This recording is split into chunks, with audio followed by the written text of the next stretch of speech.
আসসালামু আলাইকুম গাইস, নতুন আরেকটা রেসিপি নিয়ে আমি আপনাদের সামনে হাজির। চলুন শুরু করা যাক। আমি তেল দিয়ে নিয়েছি, এখন অনিয়ন দিয়ে দিলাম। অনিয়নটা 50 গ্রামের মতো দিবেন আপনারা। সুন্দর করে নেড়ে নেড়ে ভেজে নেব, হালকা ব্রাউন কালার করে নেব অনিয়নটা।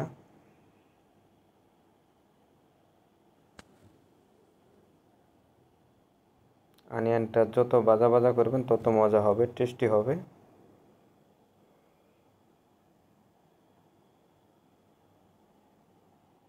এখানে আমি প্যান দিয়ে দিয়েছি আমার ফিশটা গ্রিল করার জন্য, প্যান গ্রিল।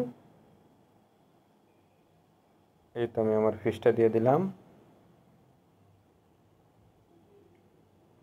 এখন অনিয়নটা একটু ভেজে নেব।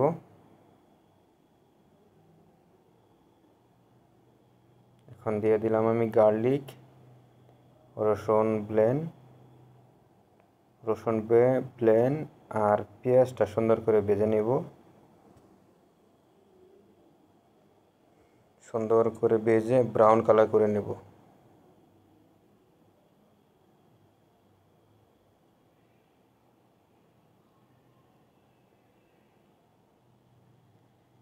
ওইদিকে আমার মাছটাও হচ্ছে সুন্দর গ্রিল। আর এখন দিয়ে দেব 2 স্পুন বাটার।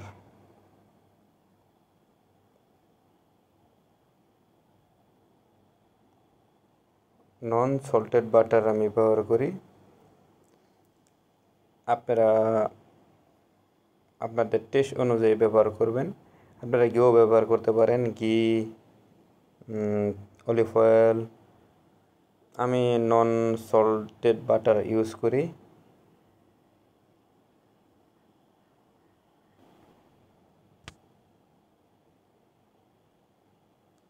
সুন্দর করে নেড়ে নেড়ে ভেজে নেব।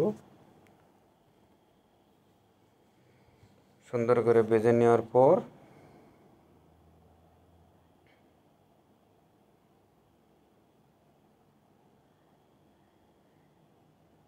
আমি আমার সাম্বারটা একটু লেড়ে দিতেছি। এটা অবশ্য চিকেন সাম্বাল, এটা আমার ফিশের জন্য না। এটা আমি রেডি করে নিতেছি। সাম্বাল বলতে ওই বাংলাদেশে ওই সাম্বালকে মালয় ভাষাতে সাম্বাল বলে, বাংলাতে বলে ওই মরিচ বাটা সামথিং এগুলা বলে। তো এখন আমি দিয়ে দিলাম ক্যারেট আর পটেটো। ক্যারেট আর পটেটোটা আপনারা বয়েল করে নেবেন। সুন্দর করে হালকা লবণ দিয়ে বয়েল করে নেবেন, যেন টেস্টটা ভালো আসে। আমি মাছটা এখন উল্টিয়ে দেব।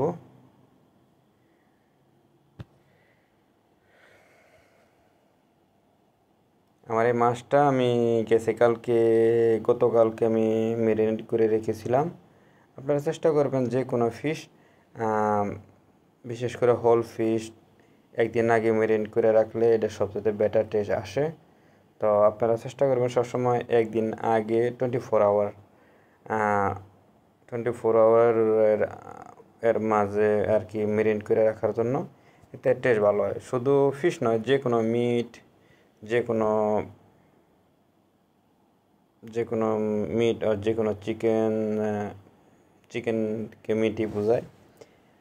সো এখন আমি দিয়ে দিলাম পার্সলি।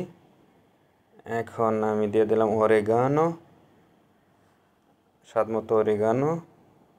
এখন আমি দিয়ে দিলাম চিকেন পাউডার। এখন আমি দিয়ে দিলাম সল্ট। তারপর আমি দেব ব্ল্যাক পেপার। তারপর আমি দিলাম কাজুন স্পাইস। সো অবশ্যই আমি সুইট পাপরিকাও দিয়েছি হালকা, আর কালারটা সুন্দর আসার জন্য। এগুলো সব একসাথে সুন্দর করে নেড়ে নিব। তো ফিশ ম্যারিনেটটা আমি আরেকটা রেসিপিতে দেখাই দেব কীভাবে আপনারা ফিশ ম্যারিনেট করবেন, যে কোনো ফিশ। সো ম্যারিনেটটা আরেকদিন আমি অন্য একটা ভিডিওতে দেখে দিব ইনশাল্লাহ। তো আপনারা চেষ্টা করবেন সবসময় ভেজিটেবল স্টক ব্যবহার করার জন্য। ভেজিটেবল স্টকটা ব্যবহার করলে তো এটা একটা ন্যাচারাল টেস্ট আসে। এটা মনে করেন যে ভেজিটেবল স্টকটা ও হচ্ছে good for health as well, শরীরের জন্য অনেক ভালো। কারণ হইতেছে ভেজিটেবল স্টকটা অনলি তো সব ভেজিটেবল থেকে মানে ভেজিটেবল থেকে বানানো হয়।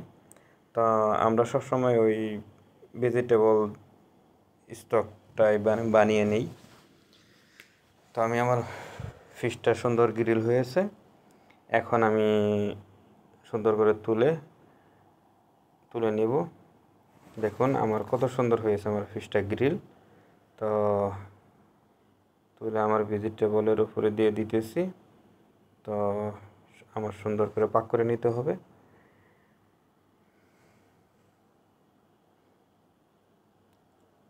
এখন আমি দিয়ে দিলাম, এটা হলো মাছের মশলা, এটা গরম মশলার মতো আর কি। আমি এটা নিজে বানিয়ে নিয়েছি। মনে করেন যে এতে সব ধরনের মশলা একসাথে দিয়ে ব্লেন্ড করা আর কি, পাঁচ মিশালি মশলা আর কি, ওই বিভিন্ন আইটেমের মশলা একসাথে দিয়ে ব্লেন্ড করা আছে।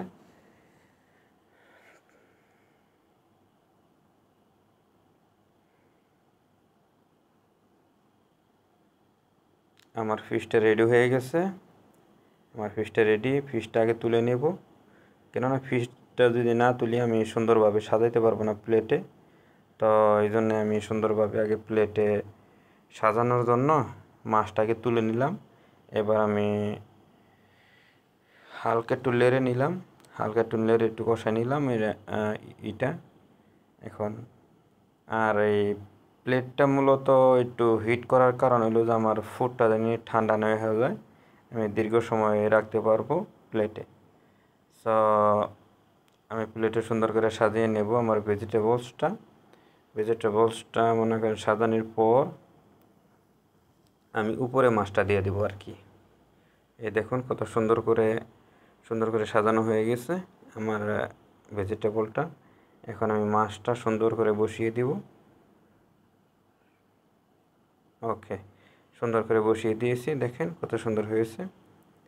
এখন আমি দেখাবো আপনাদেরকে। দেখুন আমার ফিশটা দেখতে কত সুন্দর হয়েছে। দেখুন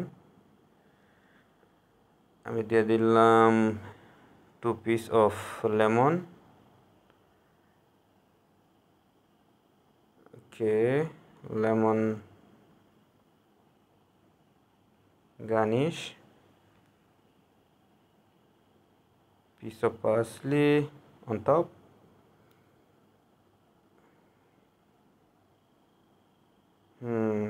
উপরে একটু তেল দিয়ে দিবেন। আপনারা সবসময় চেষ্টা করবেন অলিভ অয়েল ব্যবহার করার জন্য ফিশের উপরে, এতে ভালো একটা গ্রান আসে এতে। আর অলিভ অয়েলটা সবসাথে ভালো শরীরের জন্য। তো আপনারা চেষ্টা করবেন সবসময় অলিভ অয়েল ব্যবহার করার জন্য। দেখুন আমার ফিশটা কত সুন্দর হয়েছে। Thank you guys, see you again.